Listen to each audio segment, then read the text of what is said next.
Assalamualaikum warahmatullahi wabarakatuh. Baik, pada video kali ini saya akan menerangkan terkait tentang mata pelajaran teknik pengembangbiakan komunitas perikanan air tawar. Ya. Jadi di sini saya akan menerangkan tentang materi yang ada di kompetensi dasar KD1, ya, yaitu untuk KD1 ini ada dua materi. Yang pertama KD pengetahuan 3.1, yaitu menerapkan kesehatan keselamatan kerja dan lingkungan hidup. Yang KD keterampilannya melakukan kesehatan keselamatan kerja dan lingkungan hidup. Kemudian apa itu K3LH? K3LH adalah aturan terkait kesehatan, keselamatan kerja serta lingkungan hidup. Kemudian aturan ini juga berkaitan dengan keselamatan pekerja ketika bekerja di suatu perusahaan maupun instansi. Nah, kalau perusahaan mungkin ada lagi peraturannya. Nah, untuk yang di instansi, contoh seperti kita di pendidikan, ya, sekolah, nanti ada lagi. Jadi ada aturan-aturannya. Kemudian tujuan dari K3LH, yaitu tujuannya adalah melindungi tenaga kerja atau karyawan serta keselamatannya, baik saat sedang melakukan kegiatan pekerjaan maupun untuk meningkatkan produktivitas. Jadi kalau di suatu perusahaan itu disebutnya karyawan. Nah, kalau untuk di sekolah mungkin siswa-siswi atau taruna-taruni. Nah, jadi pada saat kita melakukan praktek, nah itu harus ada tujuannya, ya, K3LH ini. Kemudian program ini juga bertujuan untuk menjamin keselamatan semua yang ada di tempat kerja. Nah, dengan program ini pemeliharaan produksi juga bisa digunakan dengan aman dan efisien, ya. Kemudian sasaran K3LH, di mana sasaran K3LH ini yaitu poin pertama, mencegah berbagai kemungkinan kecelakaan saat sedang bekerja. Yang poin kedua yaitu mencegah adanya tenaga kerja yang terkena suatu penyakit di lingkungan kerja. Nah, jadi ini gambaran di suatu perusahaan. Nah, kalian logikakan ke kita, ya, yang ada di lab. Berarti kalau di perusahaan itu bekerja, kalau di kita praktek, ya. Kemudian poin ketiga, mencegah terjadinya cacat permanen atau cacat tetap pada tenaga kerja. Jadi pada saat kita melakukan kegiatan kerja praktek, kita harus hati-hati, ya, dikhawatirkan ini terjadi kecelakaan.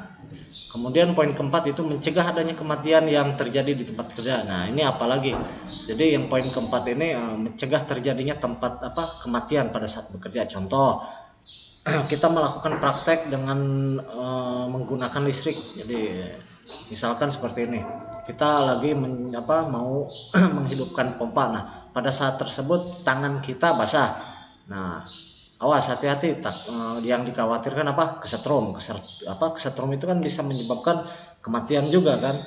Kemudian poin kelima, mengamankan material konstruksi yang dipakai dalam bekerja. Jadi semua material yang digunakan harus diamankan, harus hati-hati, ya. Jadi harus sesuai dengan tempatnya. Kemudian yang terakhir, menjamin area kerja yang sehat, aman, bersih, dan nyaman agar bisa meningkatkan semangat dalam bekerja, ya. Jadi saya sarankan ke kalian untuk menjaga kebersihan, baik itu di dalam lab ataupun di luar lab.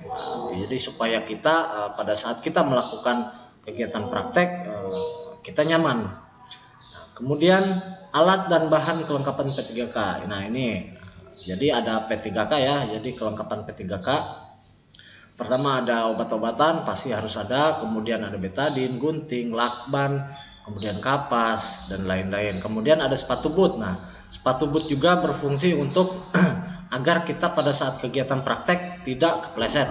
Apalagi untuk jurusan agribisnis perikanan, kegiatan praktek pasti hampir menggunakan media air. Jadi dikhawatirkan kita terjadi kepleset. Nah, harus menggunakan sepatu boot.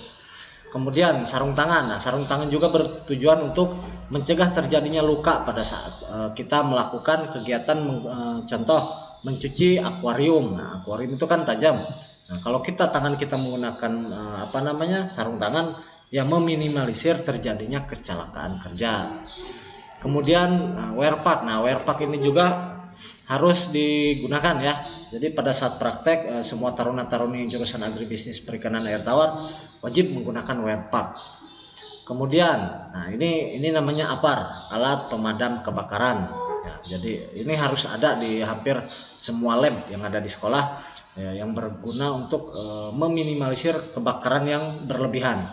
Jadi sebelum ada kebakaran yang terlalu besar, nah ini APAR ini digunakan pada saat api masih kecil.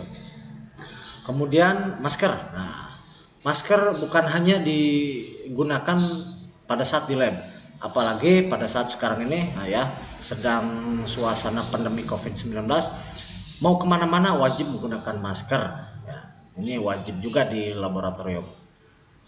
Kemudian yang terakhir ini adalah lemari. Nah, lemari ini berguna untuk tempat penyimpanan alat maupun bahan.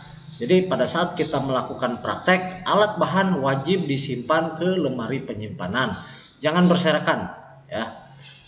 Jadi ini semua adalah alat-alat yang ada, padahal banyak. Cuma untuk jurusan agribisnis perikanan tidak terlalu banyak seperti lab-lab kimia ataupun biologi yang lain.